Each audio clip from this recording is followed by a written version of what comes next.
আজকে শুধু দলিলটা উপস্থাপন করা হচ্ছে। সহিমহরি যে তখনকার অফিসার এটা প্রদান করেছেন, সহিমহরি লিজ দলিলের সেই অফিসার আজকে এসেছে।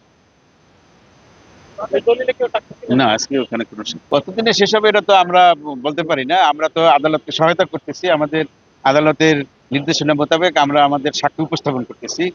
এখন কবে শেষ হবে এটা আদালত বলতে পারবে। আগামী 15ই অক্টোবর 2025 তারিখে পরবর্তী সাক্ষীর জন্য ধার্য আছে। সাক্ষী মোটামুটি শেষ। এখন আমাদের কিছু সাক্ষী 8-9 জন 5-7 জনের মতো করে প্রত্যেকটা মামলায় আহ, বাকি আছে।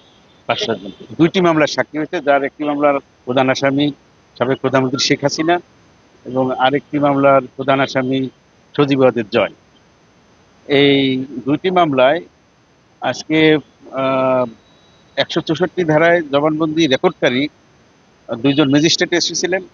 তারা জবানবন্দি প্রদান করেছেন এবং সাবেক প্রধানমন্ত্রী শেখ হাসিনা তাহার স্বামীর নিকট হইতে ধানমন্ডি থেকে ওয়ারিশ সূত্রে যে উনি সম্পত্তি পেয়েছিলেন, সেই সম্পত্তিটা উনি ওনার পুত্র সজীব ওয়াজেদ জয় এবং শায়মা ওয়াজেদ পুতুলকে ডিক্লারেশন অফ হেবা করে দিয়েছিলেন 2009 সালে।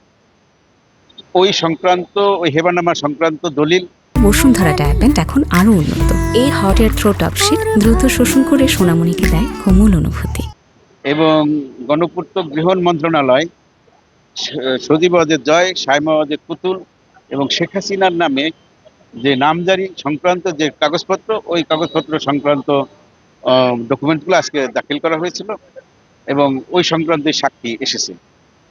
এখানে বিশেষভাবে উল্লেখযোগ্য যে সজীব ওয়াজেদ জয়, শায়মা ওয়াজেদ পুতুল এবং শেখ হাসিনা যে তাহারা ঢাকা শহরে যে সম্পত্তির মালিক, এটা প্রমাণের জন্যই আমরা এই ডকুমেন্টগুলো আদালতে উপস্থাপন করেছি। রাজুকের যে প্লট তারা পেয়েছিল দুর্নীতির মাধ্যমে, সেই পূর্বাঞ্চল নতুন শহর প্রকল্পের সেটার দলিলটা আজকে দাখিল করা হয়েছে। 2টা দলিল আজকে দাখিল করা হয়েছে। ওয়াজেদ মিয়ার নামে যে সম্পত্তিটা ছিল সুদার সদনে, সেই সম্পত্তিটা শেখ হাসিনার প্রাপ্ত অংশ তাহার পুত্র কন্যা দ্বয়কে ডিক্লারেশন অফ হেবা করে হস্তান্তর। ওটা উনি ওয়ারিশ সূত্রে যতটুকু পেয়েছিলেন ততটুকুই উনি হস্তান্তর করেছেন।